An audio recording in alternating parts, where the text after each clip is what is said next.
Në një mbretëri të lashtë, ku malet mbanin qelin dhe lumejt mbanin në ujrat e tyre pasqyrimet e yjeve, mbretronin një mbret dhe një mbretresh, me mençuri dhe drejtësi. Por për vite të tëra, sallët e tyre ruanin një heshtje, të cilën nuk e prishte asnjë zë fëmije. Ata e pritën një fëmijë aq gjatë, sa që vetë shpresa filloi të thinjej në muret e palatit, si një dimër që kishte harruar pranverën. Dhe kështu një ditë e qara e një të porsalindure theu heshtjen, duke lajmëruar ardhjen e prinqeshës Adalmina. Mbreti qante, pa i fshehur lotët, ndërsa mbretresha e shtrëngonte vajzën në gji nga frika se mrekullia do të shkrihej. Për pak gzim, palati u mbyt në lule dhe arë. Ndër të ftuarit, kryesoret ishin 2 zana të fuqishme, dhuratat e të cilave përcaktonin fatin e fëmijës mbretror. Obori ngriu, sepse mbi prinqeshën e vogël tashmë kishte rënë pesha e shpresave, të cilat mund t'i mbaj vetëm një zemër prindi. Turma u hap, dhe drejt djepit hodhi hapin zana e kuje, sundimtarja e të mirave të kësaj bote, zonja e shkëlqimit dhe e përsisë. Fustani i saj flakronte, si një perëndim dieli mbi një shkretir të përvëluar, dhe vështrimi i saj ishte i saktë, si një diamant i prerë. Ajo nuk buzëqeshte, ajo sundonte. Në gishtat e zanës pushonte një perl, e patmet, e ftohtë, që rrezatonte një dritë verbuese, nga e cila të ftuarit pa dashje i mbyllnin syt. Zana e kuje u përkull mbi foshnjën dhe tha me një zë që t'i nglonte si kristal: "Për sa kohë që kjo perl është meta, Adalmina do t'jetë më e bukura nga të lindurit, më e pasura ndër të gjallët, dhe pronare e një mendjeje aq të mpreth, sa asnjë i mencur nuk do të guxojë ta kundërshtoj. Ajo nuk do të ketë të barabartë." Ajo e uli perlën mbi gjoksin e vajzës. Kjo ishte një dhuratë e epërsisë absolute, e paketuar në sedef, një premtim i një bote që përjetësisht do të përulet para fytyrës së saj. Obori nga zlehej, por asnjë shpirt nuk e vuri re se sa e ftohtë ishte drita e asaj perle. Drita e perlës ende verbonte sytë e obortarëve, kur ajri në sal u densua dhe u ftoh. Prandjepit u afrua zana blu, ruajtësja e thellësisë dhe e shpirtit, ajo që nuk drejtonte shkëlqimin, por heshtjen, në të cilën linde vërteta. Ajo shikoi perlën dhe në sytë e saj të lashtë kaloi një trishtim i mencur. "Këto dhurata janë të mëdha," tha ajo me një zë të ngjashëm me baticën e largët. "Por ato fshehin rrezik për shpirtin, sepse ai që zotëron gjithçka rrezikon të mos njohë veten e tij." Dhe shtoi profecinë të fshehur në hijen e humbjes. Nëse Adalmina humbet perlën, bukuria, pasuria dhe mendja e mprethtë do ta braktisin atë. Por në këmbim do të shkëlqej në gjoks një zemër e artë, e butë, e dashur, e aftë të ndjej dhimbjen e tjetrit si të sajen. Obori heshti, duke mos kuptuar pse duhej dhuruar humbja, por zana blu vetëm buzëqeshi, sepse e dinte: për të gjetur thellësinë e vërtetë, donjëherë duhet të humbasësh gjithçka që verbon shikimin. Sa po zana blu u tret në muzg, mbreti dhe mbretresha shikuan njëri tjetrin, dhe në sytë e tyre qëndronte vetëm frika. Të humbasësh bukurinë, të mbetesh pa mendjen gjeniale, të ndërosh madhështinë e shkëlqyer me ndonjë mirësi të padukshme, të paprekshme. Kjo u dukej atyre çmenduri, një katastrofë më e tmerrshme se çdo luftë. Mbretresha ngjeshi pëllëmbën pas buzëve, ndërsa mbreti po thërriste tashmë argjendarin e oborit. Zëri i tij ishte i vendosur, por gishtat i dridheshin. Vendose perlën në një diadem të artë, urdhëroi ai, të rëndë dhe të fortë, dhe le të mos e lër kur kjo diadem, as ditën, as natën, kokën e vajzës sime. Kur. Kështu, të verbuar nga frika e cenueshmërisë, ata e lidhën fatin e Adalminës me një rreth të artë, pa e ditur se kjo kuror do të bëhej për shpirtin e saj burgu më i ngushtë dhe më i ftohtë në gjithë botën. Kaluan vitet, dhe profecia e zanës së kuqe lulëzoi në gjithë fuqinë e saj verbuese. Adalmina u rrit, dhe bukuria e saj ishte e tillë që obortarët ulnin vështrimin, të paaft për ta shikuar gjatë, si dielin e mesditës. Ajo ishte e endur nga linja të patmeta, një vepër arti e gjallë, nga e cila ndalej fryma dhe ftohej zemra.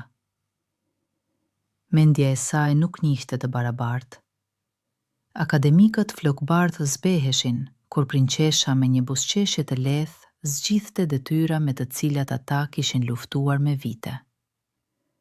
Të mençurit heshtnin në praninë e saj, sepse të debatojë me të ishte e pakuptimt. Veshjet, të stolisura me safir, kushtonin pasuri të tëra, ndërsa diadema me perlën kurorëzonte këtë shkëlqim, si një vulë në një dekret për përsosmërinë. Adalmina ishte ideali të cilin nuk mund të arrinte askush. Por ky ideal shkëlqente me një dritë të ftohtë, jo të kësaj bote. Kështu shkëlqejnë yjet e largët, të bukur dhe indiferent. Por përsosmëria kishte hijen e saj, dhe me kalimin e viteve ajo rritej. Adalmina nuk e dinte se çfarë ishte dhimbja, nevoja apo refuzimi. Asaj nuk I ishte dashur kur të kërkonte, të priste apo të duronte. Dhe prandaj, dhe mshuria ishte për të një fjalë pa kuptim, një tingull I zbrazët, I zhveshur nga çdo domethënie. Krenaria mbushi atë vend ku duhej të rrihte një zemër e ngrohtë. Prinçesha kërkonte admirim, si ajrin, dhe bënte naze nëse vështrimi I dikujt nuk ndalej tek ajo për një kohë të mjaftueshme. Mendja e saj gjeniale u bë e ngjashme me një skalpel të mprehur mirë, me të cilin ajo me një buzëqeshje të lehtë disektonte dobësitë të tjerëve. Një obortar të ngathët ajo e tallte para të gjithëve. Një zonjë shoqëruese jo të bukur e çonte deri në lot me një frazë të vetme elegante, duke mos e kuptuar se çfarë ishte mëshira. Perla në diadem shkëlqente gjithnjë e më shumë, por brenda Adalminës zgjerohej një zbrazti tingëlluese. Ajo zotëronte gjithçka për të cilën mund të admiroheshe, dhe nuk ishte asgjë që mund të duhej. Princat vinin njëri pas tjetrit për të kërkuar dorën e saj, duke I hedhur në këmbë mbretëri të tëra. Lajkatarët e rrethonin atë me një unazë të ngushtë, duke u pajtuar me çdo fjalë, duke pohuar me kokë për çdo gjest. Por asnjëri nuk guxonte të thoshte të vërtetën, ose thjesht të fliste nga zemra. Me të pajtoheshin nga frika para mendjes së saj, dhe jo nga dashuria. Dhe Adalmina mërzitej. Mërzitej për vdekje, në mënyrë të pashmangshme.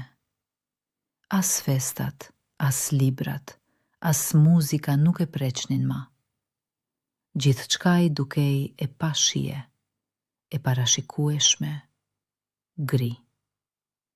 Ajo qëndronte në majë të botës, e rrethuar nga mijëra pasqyra, të cilat reflektonin vetëm përsosmërinë e saj, dhe në këtë reflektim të pafund asaj i ngushtohej fryma në mënyrë të padurueshme. Diadema e artë i shtypte të msat. Madhështia me të cilën ajo krenohej aq shumë, u kthye në një kafaz të artë, ndërsa heshtja brenda saj rritej, duke mbytur të gjithë tingujt e botës. Në atë ditë mbytëse vere, palati shkrihej nga vapa dhe falsiteti. Një tjetër ballo, të tjera përkulje, buzëqeshje të shtirura, fjalë të ëmbla deri në neveri. Adalmina qëndronte në mes të salës vezulluese dhe ndjente se si muret po i mbylleshin rreth saj. Mjaft, pëshpëriti ajo, dhe u arratis. Pa syt, pa dado, pa paralajmërim. Rrëshqiti përmes derës anësore, kaloi parkun mbretëror dhe u nis drejt asaj rruge ku nuk ishte shkuar kur më pare vetme, në pyllin e lashtë që fillonte pas gardit të palatit. Ajo vraponte nga aroma mbytëse e parfumeve të palatit dhe nga tinglima e fjalëve lajkatare, duke etur vetëm për një gjë, të zhytej në freskinë e thellë të heshtur të pyllit të egër. Dhe pylli e pranoi. Degët u mbyllën pas shpinës, si një perde, duke e ndarë prinqeshën nga e gjithë bota, në të cilën supozohej të ishte e patmet. Pylli e rrethoi atë qetësisht dhe me kujdes, si një ninull e vjetër. Në vend të tinglimës së kupave të kristalta, një fshfërim e butë të gjetheve. Në vend të parfumeve mbytëse, një erë freskët e halave të pishës dhe e tokës së kalbur. Hapat e Adalminës fundoseshin në myshkun e trash, dhe për herë të parë në jetë, ajo lëvizte pa zhurmë, sigur pylli po i fshinte zakonin e saj për të qenë e dukshme.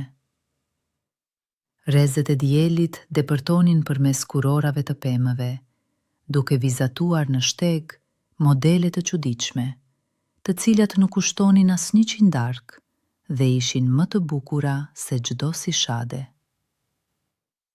Këtu, në harqet e lisave të lashtë, ku koha rrithte në pika të trasha rrëshire, bukuria e saj ishte vetëm edhe një lule tjetër, ndërsa mendja gjeniale nuk ishte pushtet mbi fshfërimën e degëve. Adalmina ngadalsoi hapin. Një ndjenjë çuditshme po i përhapej në gjoks. Jo mërzi, jo acarim, por një paqe e qetë. Heshtja nuk kërkonte asgjë nga ajo, dhe në këtë kishte një liri të panjohur. Më parë, shtegu e qoi atë të një përrua. Ai vraponte mbi gur të errët e të lëmuar, dhe uji në të ishte aq i pastër, sa që dukej si qelq i lëngshëm. Të ftohtë të ngrihej nga ai, si frymëmarrja e botës së nënteshme. Adalmina ndjeu etje dhe u ul në gjunjë pranë bregut, por dora i ngriu në gjysmë të rrugës. Përroi ishte i lmuar, si një pasqyrë, dhe në të pasqirohej fytyra, e patmet, verbuese, e kornizuar nga një diadem e rënd e artë me një perlë, që shkëlqente si një yll i robruar. Ajo u përkull drejt ujit jo për të shuar etjen, por për të ngopur përsëri krenarinë e saj me pamjen e përsosmërisë së saj. Buzët e saj u prekën nga një buzëqeshje e kënaqur. Edhe këtu, në pyllin e egër, larg krerëve të përkulur, ajo nuk mund të përmbahej nga adhurimi i të vetmit hyni, të cilin e nderonte me të vërtetë, vetveten. Përroi gurgullonte, indiferent ndaj bukurisë së saj, por Adalmina nuk e vuri re këtë. Ajo u përkul edhe më poshtë, duke dashur të shqyrtonte çdo tipar të reflektimit të saj. Dhe në atë moment, diadema e rënd e artë, që prej vitesh nuk e kishte lënë kokën e saj, rrëshqiti në mënyrë tradhtare nëpër flokët e lmuar. Adalmina u drodh. Gishtati shkuan në rrufet e këtëmti, por kapën vetëm ajrin. Koha ngriu. Ajo, pase si diadema, u përplas me një gur në bulls të bregut, se si kornica e artë u plasarit, dhe perla, dhurata e zanës së kuqe, pengu i bukurisë, mendjes dhe pasurisë së saj, ngadalë, në mënyrë të padurueshme ngadalë, u nda nga metali dhe fluturoi drejt ujit. Një spërkatje e qetë, pothuajse e pazëshme, e tillë që nuk do të tremte asnjë zog pyli. Perla u zhyt në thellësinë e përojit dhe u zhduk menjëherë me zgurve të errët në fund, duke u shkrirë me kokrat e rërës dhe shkëlqimet e ujit të ftohtë. Adalmina shikonte në përrua me sy të zgjeruar, e paaftë për ta besuar. Thezari më i madh i mbretërisë ishte zhdukur si një zall i thjeshtë. Ishte humbur, për gjithmonë.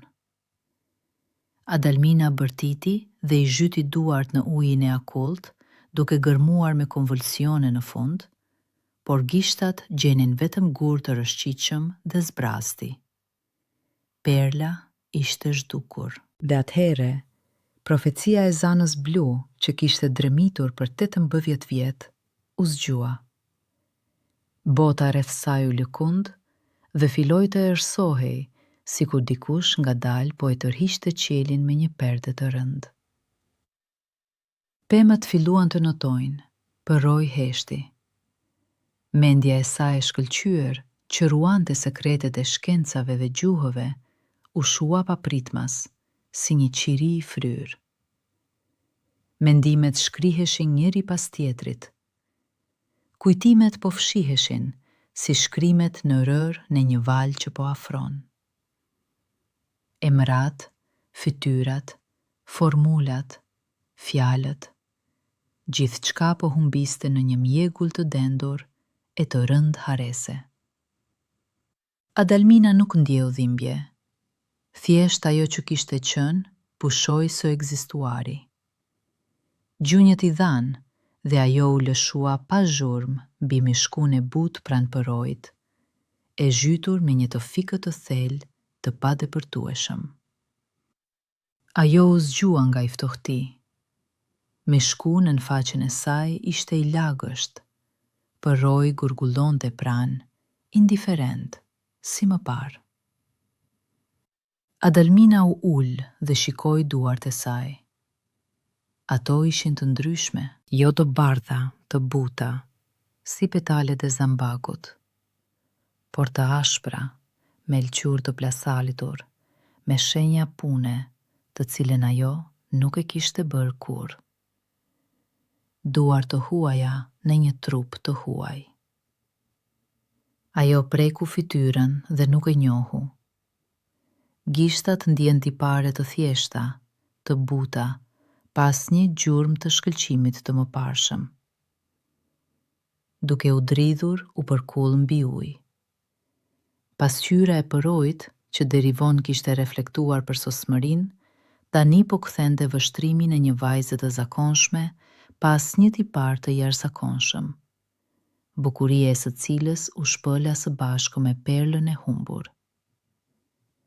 Ajo uli syt. Fustani luksoz, i mbuluar me safir, ishte kthyer në lecka gri të ashpra. Këmbët e zbathura ishin të zhytura në baltë.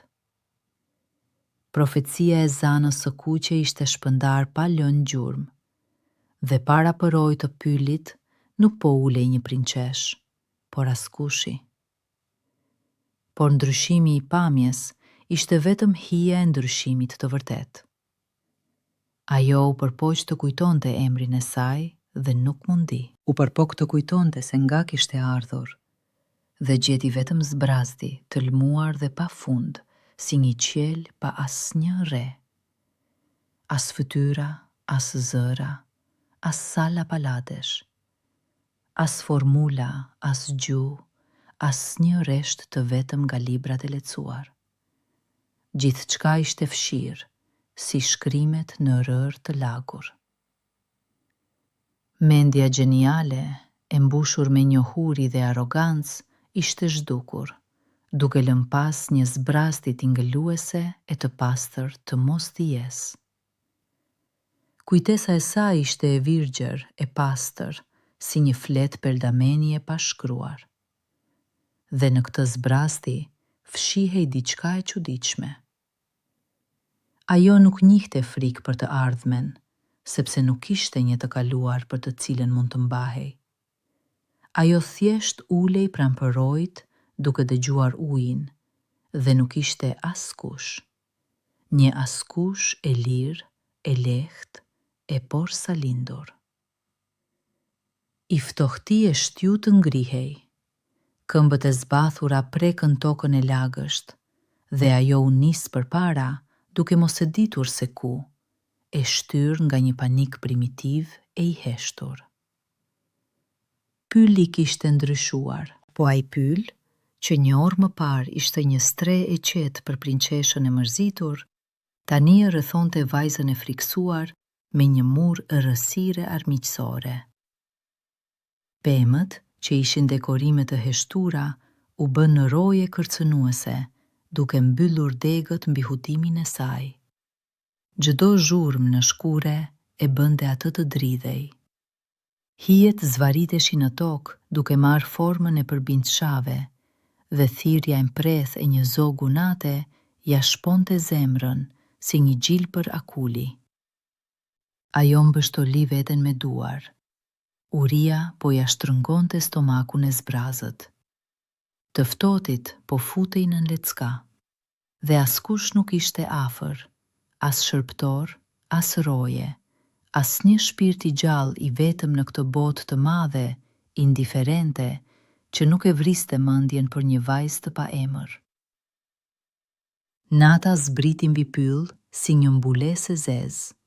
Copëzat e fundit të dritës u tretu në kurorat e pemëve dhe errësira u bë e plot. Ajo endej, duke u penguar në rënjë, duke përgjakur këmbët e zbathura. Leckat e holla nuk e shpëtonin nga i ftohti. Trupi dridhej dhe forcat e braktisnin atë me çdo hap. Gjonjët i përthyheshin. Edhe pak dhe do të binte drejtë në fjerin e lagësht, për të mos u ngritur më. Por atëhere ajo e pa atë, një dritë të largët, të zbehtë e vezulluese mes degëve. Nuk po verbonte, as shkëlqente, as nuk merrte syt, si perla apo lambadarët e palatit. Ai thjesht ishte i ngrohtë, i gjallë dhe i qetë, duke mos premtuar lavdi, po shpëtim nga i ftohti i natës. Dhe ajo shkoi drejt tij, duke mbledhur thërrimet e fundit të forcave, si një mol që nuk fluturon drejt flakës, por drejt ngrohtësisë. Drita e çoi atë në një lëndin të vogël, ku qëndronte një kasole e vogël, e anuar me një qati prej kashte të mbuluar me myshk. Nga një oxhak i shtrembër, po ngrihej një tym i holl dhe vinte era dru dhe buk. Vajza ju afrua derës dhe trokiti, në heshtje, e ndrojtur, me nyjet e gjishtave të ngrirë. Dera u hap, në prak qëndronte një grua e moshuar, e kërrusur nga vitet, një bareshe e vetmuar pylli. Fytyra e saj ishte e mbushur me rrudha të thella, rrobat të varfra dhe të arnuara, por syt i shkëlqenin me një mirësi të tillë, të cilën nuk mund ta gjesh në asnjë palat. E moshuara vështroi vajzën e leckosur që dridhej dhe nuk i bëri asnjë pyetje. Nuk i kërkoi emrin, nuk kërkoi shpjegime. Ajo thjesht buzëqeshi me një buzëqeshi të ngrohtë, të heshtur, dhe hapi derën, duke e lejuar të gjorë në banesën e saj modeste. Kasolja e saj ishte e varfër si një zog pylli, por zemra e saj ishte e pasur me mëshirë. Plaka e uli mysafiren pranë vatrës, të ndërtuar me gur të nxirr nga bloza, dhe zjarri kërciti në mënyrë mikpritse, sikur edhe ai ishte gëzuar për udhëtaren e natës. Ngrohtësia pushtoi trupin e ngrirë dhe vajza shtriu duart e saj të dridhura drejt flakës. Në tryezë u shfaq një tas argjile me supë nga barat e pyllit dhe rënjët, si dhe një copë buke e ashpër e ndenjur. Ushqimi, nga i cili isha Dalmina vetëm dje do të kishte kthyer kokën me një grimas të pështirë, duke kërkuar me teka shkurtaza të pjekura dhe fruta nga përtej detit. Por ajo, Adalmina ishte zhdukur. Vajza ju hodh supës me një lakmi që nuk e njihte asnjë gosti mbretërore. Ajo hëngri duke u djegur dhe buka e ashpër e ofruar me mirësi i dukej më e ëmbël se çdo ëmbëlsirë, sepse shuante jo vetëm urinë e trupit, por edhe zbrastinë e shpirtit. Ajo ngriti sytë të emoshuara dhe në vështrimin e saj për herë të parë shpërtheu një ndjenjë e cila nuk mësohet në balade. Mirënjohje e sinqertë, kurtasi u zbraz dhe dridhja pushoi, e moshuara u ul pranë saj dhe e pyeti me ëmbëlsi. Si e ke emrin, bi? Nga ke ardhur? Vajza tundi kokën. Në kujtesën e saj nuk ishte asgjë, përveç një mjegule të dendur, në të cilën fundoseshin të gjithë emrat dhe të gjitha rrugët. E moshuara e përkëdheli në kokë me pëllëmbën e saj të thatë dhe i tha: Nuk ka gjë, le të mbetet e kaluara në pyll. Unë do të quaj Mina. Unë jetoj vetëm dhe e kam të vështirë të kulos ditë dhe të mbaj shtëpinë. Qëndro, Mina, do të më ndihmosh dhe në këmbim do të kesh stre, ushqim dhe kujdes. Mina ngriti sytë drejt saj, plot me një dritë të ndrojtur dhe pohoi me kokë. Kështu Adalmina, emri i së cilës buqiste në përbalo, u bë thjesht Mina, një vajzë pa të kaluar, që mori në këmbim të kujtesës një koshe të qetë pra një vatre të huaj.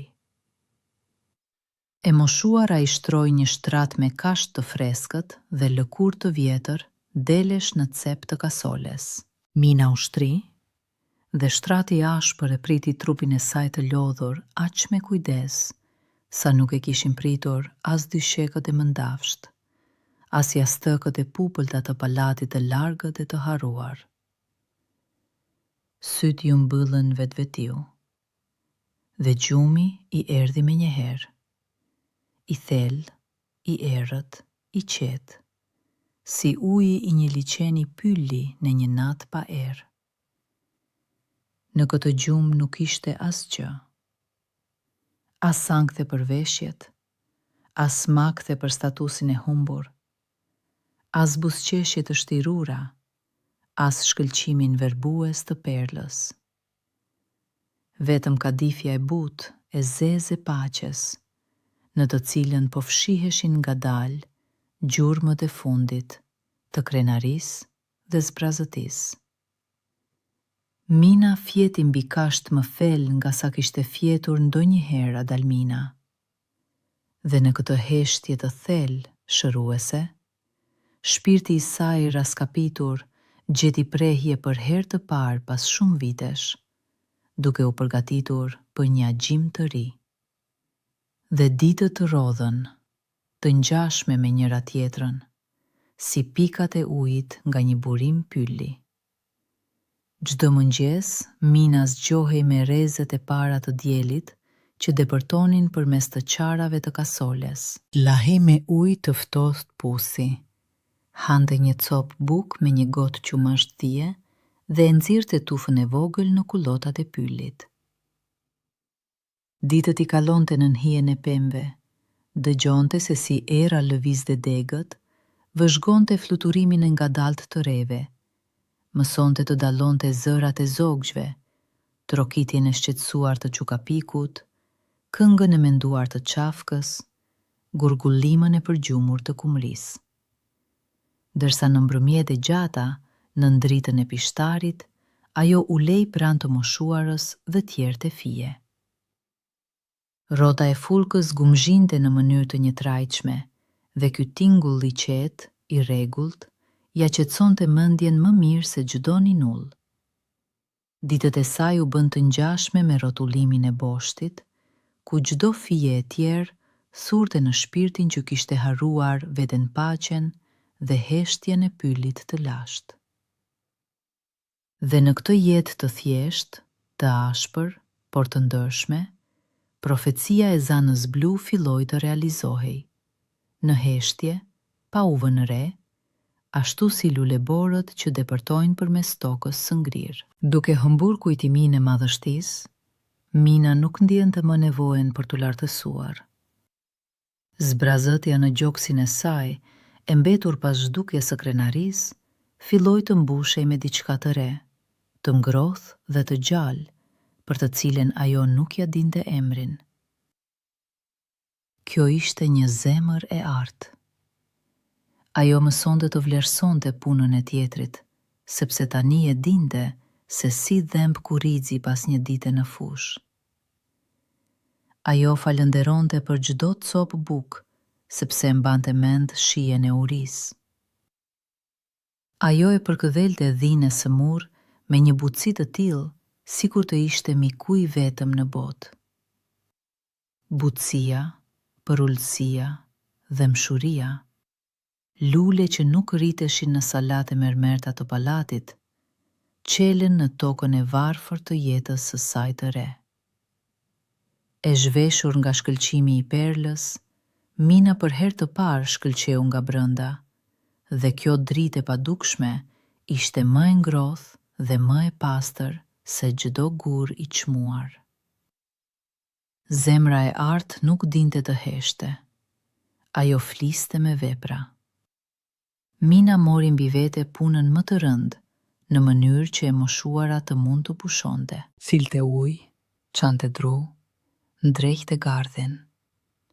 Zëri i saj, që dikur jepte urdhra të prera, u bë i butë dhe i ëmbël, dhe baresha e vjetër lulëzonte nga kjo butësi, si një lule e thatë në shi. Por dashuria e Minës nuk nxëhej brenda mureve të kasoles. Një zogu të plagosur, ajo i lidhte kraun me fije bari dhe e kuronte deri në fluturimin e parë. Një dre të vogël të humbur e çonte të nëna e tij, duke kënduar lehtë që të mos kishte frikë. Dhe pylli ju përgjigj me besim. Drerët e friksuar pushonin së vrapuari kur ajo afrohej. Ketrat zbrisnin mbi supet e saj, madje edhe derat e egër menin bukë nga duart e saj. Kafshët, të pamashtruara nga rrobat e vjetra, shihnin tek ajo mbretreshën e vërtet të pyllit, kurora e së cilës ishte butësia, ndërsa skeptri, duart e buta e shëruese. Kaluan 3 vjet. 3 vjet të qetë, të ngadalt, në të cilët nuk pati asnjë ngjarje të vetme, të denjë për kronikën e palatit, por çdo ditë ishte plot kuptim. Mina mbetej një vajzë thjeshtë, me një fustan të arnuar. Duart e saj u ashpërsuan nga era, flokët ju zbardhën nga dielli, ndërsa në faqe i luante një skuqje fshatare. Asnjë piktor nuk do të kishte pikturuar një portret të saj, por nga fytyra e saj, nga sytë e qartë dhe buzëqeshja e heshtur, buronte një dritë, e cila nuk mund as të falsifikohej, as të blihej. Një druvar i rastësishëm duke e takuar në shteg, ngadalsonte hapin dhe ndjente një paqe të çuditshme. E moshuara, duke e parë në mbrëmje buzëqeshte pa arsye, Mina nuk verbonte më. Ajo ngrohte. Bukuria e saj ishte bukuria e vatrës dhe jo e ljambadarit. Dhe çdo njeri pranë saj ndjente se si zemra fillonte t'y rrihte më e qetë, sikur kishte gjetur strehën e humbur. Ndërkohë larg pyllit, pas mureve të palatit mbretëror, mbretëronte hidhërimi. 3 vjet kishin kaluar që nga dita kur Adalmina ishte zhdukur, dhe për 3 vjet palati ishte zhytur në zi. Salat, dikur të shkëlqyera nga dritat e festave, qëndronin të errëta dhe të heshtura. Pasqyrat ishin të mbuluara me pëllhur të zezë, muzikantët i kishin braktisur galerit dhe lulet në kopshte ishin tharë, sikur të ndanin pikëllimin e pronarve. Mbreti ishte plakur me 20 vjet. Mbretëresha nuk e hiqte fustanin e zis. Luksi, pushteti, thesarete pafundme, për hir të cilave dikur e kishin lidhur fatin e vajzës me një diadem të artë, tani dukeshin si një grumbull raqe të vdekura. Ari në mure u bë thjesht një metal i ftohtë, i zbeth, i pa aft për të ngrohur zemrat e mbetura jetime. Ata do të jepnin të gjithë mbretërinë për një shikim të vetëm mbi vajzën e tyre, dhe vetëm tani e kuptonin. Asnjë thesar në botë nuk mund të zëvendësojë fëmijën. Mbreti nuk qëndroi duar kryq. Qindra lajmtar ishin dërguar në të gjitha anët e botës, në toka të afërta dhe të largëta. Te lalët u binin borive në përsheshe, duke shpalosur rotulat në përshkrimin e prinqeshës së humbur. Një bukuroshe verbuese, më e zgjuara e vajzave, me një diadem të artë dhe një perl vezuluese në bal. Për kthimin e saj premtoheshin sënduk me arë, toka të gjëra dhe gjysmën e mbretërisë. Princat, kalorësit dhe mercenarët krihnin pyjet, kalonin detet, shikonin në çdo kështjel dhe çdo kull. Por gjithçka ishte e kotë. Ata kërkonin dielin mes yjeve, pa e ditur se rezja e tyre e humbur ishte shuar prej kohësh dhe ishte rilindur me një flak tjetër. Askujt nuk i shkonte ndërmend ta kërkonte trashëgimtaren e humbur të fronit mes bareshave të varfra të pyllit me lecka gri. Ajo Adalmina, të cilën ata e kërkonin, nuk ekzistonte më në botë. Në po atë vit, në kulmin e një vere mbytëse, princi i ri Zigmund nga mbretëria fqinje doli për gjueti. Ai ishte fisnik dhe i menduar, dhe në pyll nuk kërkonte gja, por heshtje. I rrëmbyer nga ndjekja një dreri, ai u fut pa u vënë re thellë në pyllin e lashtë mbretëror. Kali hungërinte, ijet e tij shkëlqenin nga djersa, ndërsa vetë Zigmundi ishte raskapitur nga etja dhe vapa. Atëhera i dëgjoi gurgulimën e ujit. Pasi zbriti nga kali, ai kaloi përmes fjerit dhe doli te një përruaj pastër që rrithte mbi gur të errët e të lëmuar. Te po ai përrua, në fundin e të cilit 3 vjet më parë ishte zhdukur perla e Adalminas. Zigmundi u ul në gjunjë, mbushi duart me ujë të freskët dhe e çoi te buzët. Ato e mundonte vetëm etja, por pylli kishte përgatitur për të jo një dlënjk ujë, por një fshehtësi që kishte dremitur në fund për 3 vjet të gjata. Por para se uji të prekte buzët e tij, Zigmundi ngriu. Nga fundi i përrojit, përmes një shtrese lumi dhe gurësh të errët, depërtonte një shkëlqim i çuditshëm, jo i kësaj bote, që reflektonte të gjitha ngjyrat e ylberit. Princi e la mënjan ujin në grusht dhe vështroi. Shkëlqimi pulsonte butë dhe një loj, sikur në fund të rrihte një zemër e vogël e gjallë. I intriguar, ai e zhyti dorën në ujin e akullt dhe hapi rërën. Gishtat i prekën diçka të fortë, në mënyrë të përsosur, të rrumbullakët dhe të lëmuar, si një gur hëne.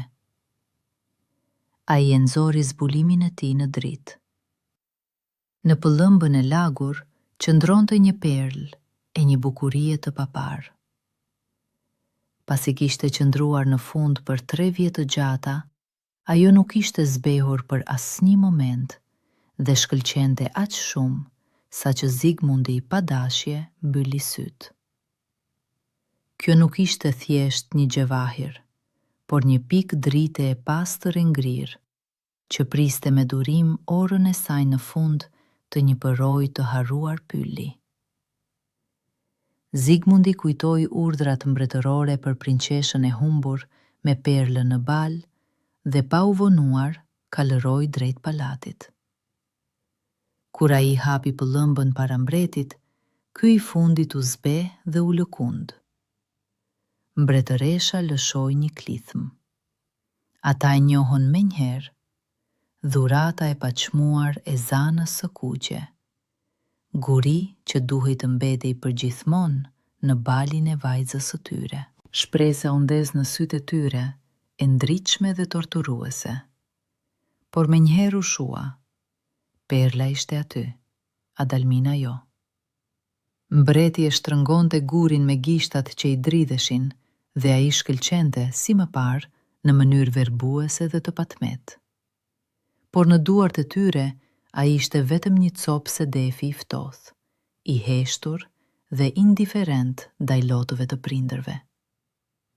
Ai nuk mund të fliste, nuk mund të tregonte rrugën, nuk mund të kthente vajzën. Thezari, pa pronaren e tij, rezultoi të ishte kujtesa më mizore e humbjes. Mbreti thiri magjistarët dhe këshilltarët më të mençur të mbretërisë. Ata u përkullën mbi perlën duke studiuar magjinë e saj të lashtë dhe dhanë verdiktin. Dhurata e zanës së kuqe zotëron kujtesën e saj. E vendosur në një kuror të artë, ajo vetë do ta njohë atë, për të cilën ishte destinuar në lindje, dhe vetëm në kokën e saj do të shkëlqej me forcë të plotë. Në çdo kokë tjetër, ajo do të mbetet e zbethë dhe e vdekur. Shpresa u ndez në sytë e mbretit. Ai urdhëroi argjendarin të bënte një kuror të re dhe të vendoste perlën në të, e më pas nxori një urdhër të papar. Të gjitha vajzat e mbretërisë, të gjetura në përpyje, të gjitha jetimet pa emër dhe pa familje, ishin të detyruara të paraqiteshin në palat për të provuar kurorën. Dhe të lallët e shpërnda nëpër qytete dhe fshatra thirrjen, e cila duhej ta kthente kurorën e artë në gjykatësin më të rrept dhe të pagabueshëm në të gjithë mbretërinë. Dhe u drejtuan për në palat vargje të gjata vajzash. Vajza dukësh me fustane prej atlasi, vajza tregtarësh me gëzof, fshatare me përparëse të pastra. Të gjitha shpresonin për një mrekulli. Të gjitha ndëronin të bëheshin prinqesha.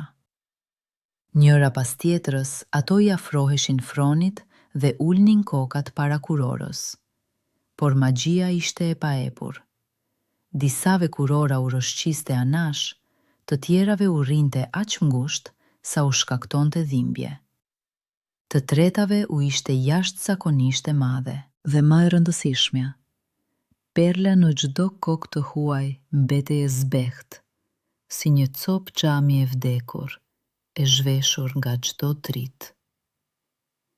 Mira koka u përkullën para fronit, por rrethi i arti refuzonte njëra pas tjetrës, duke refuzuar të kurorëzonte shpresat e rreme dhe ambiciet e huaja. As bukuria, as dinakëria, as gjaku fisnik nuk mund ta mashtronin magjinë e lashtë. Shpresa e mbretit shkrihej me çdo dështim të ri, si bora në ndjelin indiferent të pranverës. Lajmtarët mbretëror, duke krehur me ndërgjegje cepat më të thellë të pyllit, hasën në kasolen e anuar të bareshës së vjetër. Aty gjetën një vajzë të ndrojtur, të friksuar, pa emër dhe pa kujtesë. Mina u lut ta linin të qetë, por urdhri ishte i prerë dhe ata e morën me vete. Dyert e salës së fronit u hapën dhe ajo hyri. Mermer, ar, lambadar kristali, mëndafsh dhe kadifeo bortardhe. Dhe në mes të kësaj madhështie verbuese qëndronte një zog I vogël gri, që kishte fluturuar rastësisht në një kafaz me palonj. Leckat ashpra të arnuara, duart të ashpërsuara, këmbë të zbathura në dyshemene akullt. Në përadhët e obortarëve kaloi një përshpëritje, në të cilën tinglonin talja dhe përbuzja. Mina uli syt me përullsi. Ajo nuk e kuptonte pse një baresh të thjesht e kishin sjellë në këtë vend vezullues. Faqet I digjeshin nga turpi, por ajo nuk fshishte as leckat e saj, as duart e saj të lodhura nga puna, sepse ajo nuk kishte pse të turprohej, dhe zemra e saj e dinte këtë. Mbreti e hodhi vështrimin drejt saj dhe mezi e përmbajti një pshertim të hidhur. Kjo vajzë e pist, e dridhur me lecka gri, ishte e kundërta e plotë e Adalminës së tij të shkëlqyer. Ai ishte tashmë gati të ngrinte dorën dhe ta dërgonte tutje. Por urdhri është urdhër. Secila duhet të provojë kurorën. Ai u ngrit nga froni, mori rrethin e artë me perlën dhe ju afrua ngadalë Minës. Ajo qëndronte, me syt ulur dhe dridhej si një gjethe vjeshte. Mbreti I vendosi kurorën në flokët e saj të ngatëruar me peshën e zhgënjimit. Pa e ditur se në atë moment, po ja kthente fatin e vjedhur pronarjes së saj të ligjshme. Dhe koha u ndal. Rrethi I rënd I artë nuk ra. Nuk rëshqiti. Nuk I shtrëngoi të mthat. Ai qëndroi në kokën e saj, ashtu, sikur të ishte farkëtuar vetëm për të, sikur të ishte bashkuar me të në një të vetme. Në mënyrë të përsosur, të patmet, si një qelës që ka gjetur bravën e tij pas 3 vitesh të gjata, perla shpërtheu në dritë. Një dritë verbuese buroi prej saj, duke përmbytur sallën e fronit, nga dyshemeja deri në kupoll. Obortarët u tërhoqën mbrapa, duke mbuluar syt me pëllëmb. Ndërsa për Minën, kjo dritë goditi për brenda. Ajo e qau mjegullën e dendur të haresës dhe kujtesa rodhi mbrapsht, si vetëtima në qielin e natës. Fytyra, emra, gjuhë, formula. Ajo kujtoi babain mbret dhe duart e tij të dridhura. Kujtoi nënën dhe aromën e parfumit të saj. Kujtoi emrin e saj, Adalmina. Kujtoi arratishjen, freskinë e pylit, përrojnë dhe spërkatin e qetë të perlës që po binte. Por së bashku me të kaluarën e prinqeshës, u kthye edhe e kaluara e bareshës. Kasolja e anuar, e ra e bukës së ngrothë, pëllëmba e thatë e së moshuarës në kokë, gumzhima e furkës dhe duart të ashpërsuara nga puna e ndershme. 2 jetë u përplasën tek ajo dhe nuk e shkatëruan njëra tjetrën. Drita e perlës grisi velon e haresës, por nuk mundi të mbyste këngën e heshtur të shërimit të pylit. Prinqesha arrogante dhe baresha e përullur u shkrin në një shpirt, dhe ky shpirt më në fund ishte I plot.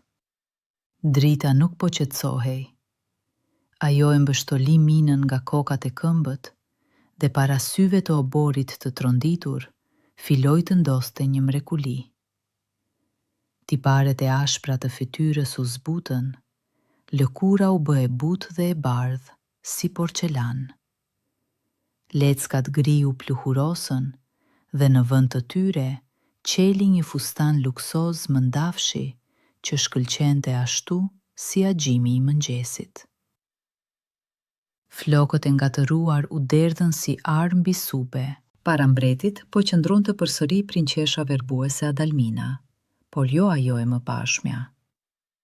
Fytyra e saj e rifitoi për sosmërinë e mermerit, por tani ky mermer ishte ngrohur nga brenda nga një flak e gjallë, drithëruese dhe mshurisë. Krenaria nuk u kthye së bashku me bukurinë. Në sytë që fituan thellësinë e mëparshme dhe shkëlqimin e mendjes gjeniale, shkëlqente ajo butësi dhe përullësi, të cilën e njihnin vetëm bishat e pylit dhe baresha e vjetër. Dhuratat e të dyja zanave u bashkuan më në fund, duke e kthyer statujën e akult në një mbretresh të vërtet. Mbreti dhe mbretresha, duke qarë nga lumturia, u vërsulën të përqafonin vajzën e tyre. Por Adalmina, para se të pranonte përqafimet e tyre, përshpëriti në heshtje. Më falni për gjithë qka. Dhe në këto fjalë nuk ishte nga krenaria e mëparshme, vetëm dashuri. Vitet në kasolen e pylit ja kishin djegur egoizmin për gjithmonë. Bukuria dhe mendja gjeniale, të dhuruara nga zana e kuqe, tani ishin ndriquar nga drita e ngroth, e thellë, e zemrës së artë të zanës blu. Princi Zigmund, i cili gjeti perlën në përrua, e shikoi atë, imposhtur jo nga shkëlqimi, po nga ky shkëlqimi qeti brendshëm, dhe i kërkoi dorën. Ata sunduan për një kohë të gjatë, me mençuri dhe me drejtësi. Adalmina e mbajti perlën deri në fund të ditëve të saj, por ajo e dinte. Thesari i saj kryesor nuk ishte guri magjik në kuror, por zemra e mirë, e fituar në heshtjen dhe haresën e pyllit të lashtë. Sepse edhe shkëlqimi më i ndritshëm i perlës zbehet para dritës së qetë të mirësisë njerëzore.